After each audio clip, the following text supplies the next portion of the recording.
right now in the United States, there is an abundance of small arms ammo out there. And there's an abundance for a lot of different reasons. And really it revolves around the ammo shortage from 2020 because it was such an extreme shortage that all the ammo companies ramped up ammo production, bought bigger facilities, bought better equipment, started incorporating AI into their production, a little more technology here and there. And because of that, they worked around the clock to kind of dig us out of that ammo shortage. Meanwhile, most of us stocked up on ammo as we found it, especially if we found it in affordable rates, which was rare at the time. And then the desire for purchasing ammo went down while the production continued to increase, the pace increased, and the amount of ammo increased while people just bought less and less of it.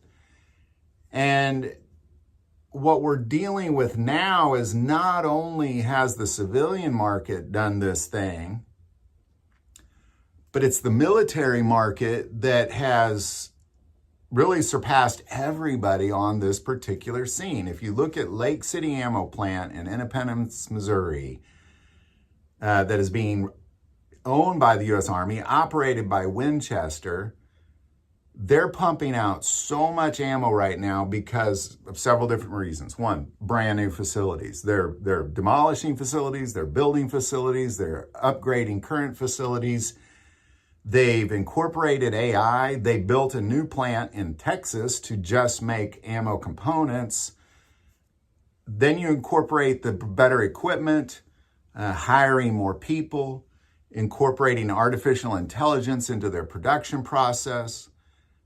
All these things means there is a ton of small arms ammo being pumped out of Lake City Ammo by Winchester. And you might say, but all that's going over to Ukraine and all that's going over to Israel. Well, no, it's not. It was going over to Ukraine and it was going over to Israel, and some of it still is.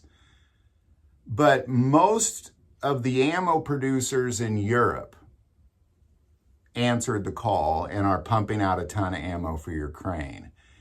In addition to that, there's been a few other ammo facilities being built in Europe that are pumping out ammo for Ukraine, slowing the pour of ammo from America to Ukraine. So that tap has slowed dramatically. So when you have these ammo producers pumping out a ton of ammo and demand is extremely low compared to how much you're actually making right now, meanwhile, you have Europe being accountable for themselves when it comes to small arms ammo, more than ever before, well, more than they have since World War II. Really what you have is you have an abundance of 3 calibers specifically. You have a massive, massive surplus of 3 calibers specifically. Now, you probably have a surplus in other ammos, but not like this. If you go into a gun store, you're going to see boxes of all the calibers of bullets, but you're going to see pallets of these calibers. And people are going to be buying boxes of 1,000, boxes of 500, that sort of thing, because they are so abundant. But it's not just that they're abundant, it's what's actually happening to their prices. And that's what we're going to talk about as well. So let's quickly get to the calibers. They're obvious. You know, when you have the U.S. Army pumping out ammo, unlike any other company on the planet, through Lake City Ammo, what you're going to get is you're going to get an abundance of 5.56 NATO. You're going to get abundance of 9mm NATO, and you're going to get abundance of 7.62 NATO. So those are your 3 calibers that there is a ton. Well, there's probably thousands of tons of this ammo, if not millions of tons of this ammo. It is so abundant, but what is happening to their prices? Because they're not coming down. And this is kind of the point of this video, is that when you have a surplus like this, massive surplus, massive, an abundance of this caliber, yet demand is low. Well, let's look at why it's low. Well, Again, we're not buying it. Demand is low. Well, why aren't their prices coming down? Here's why. They know we'll pay it. Winchester announced in October, and keep in mind, Winchester runs Lake City Ammo Plant. They announced in October that their prices on January 1st were going to go up 5 to 10%. And guess what? They did. They did go up 5 to 10%. So instead of these prices of ammo coming down, because you'd think, well, there's so much ammo, why wouldn't the prices come down? That's why. Winchester just deemed it so. And then, of course, all the other ammo companies, they're just going along with it because why? Well, we'll pay it. That's why, because we'll pay it. So, if you're in the market for an abundance of 5.56 or 7.62 NATO or 9mm, it's there. You can find it, but chances are you're going to pay a little bit more for it than you did in December of 2024. Even though there's more now than there was in December of 2024, you're still going to probably pay a little bit more for it. It's just you put all those variables together. Common sense says the prices should go down, but they just know we're going to pay it. Like, I hate to say it, but they just know we're going to pay it. And you know what? We are going to pay it. Now, please hear me on this. I'm not suggesting that if you go buy bulk, it's not lower priced or you won't find deals out there here and there. That's not what I'm suggesting.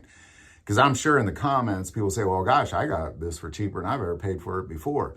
And that is the case in some cases. I'm just saying overall, if you're going to go buy a box of 20 5.56 rounds, you're going to pay 5 to 10% more than you paid in December.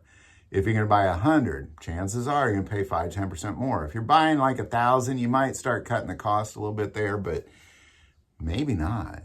Maybe not. Always go back to how much you're paying per bullet. Like, how much does it cost them per bullet? Because you might sit there and go, well, that's a lot of money, but that's a lot of bullets. But just always do the math and figure out how much you're paying per bullet. So there you go, man. Love to know your thoughts on any of this. What kind of prices you're seeing on these 3 calibers, in your neck of the woods. Definitely put that below. I do want to take a moment. Some of people that watch this channel, hey, they're not subscribers. Click that subscribe button. Greatly increases the algorithm, and it's free. And it gives us a better reach on getting these messages out. That link is below. But most important part of this channel, we take prayer requests. So please don't ever hesitate to send that in. And I'd like to add that there's a lot of heavy prayer requests coming in the comments. Most prayer requests I get emailed to me, but people comment, and if you're not worried about showing it to somebody, people pray for those comments. Like you'll see prayer requests in the comments, and lots of people saying, I'm praying for you, I'm praying for you. That's awesome. I love that about this channel. That's below. Thank you for watching this episode of God, Family, and Guns. And as always, love God, love your family, love guns.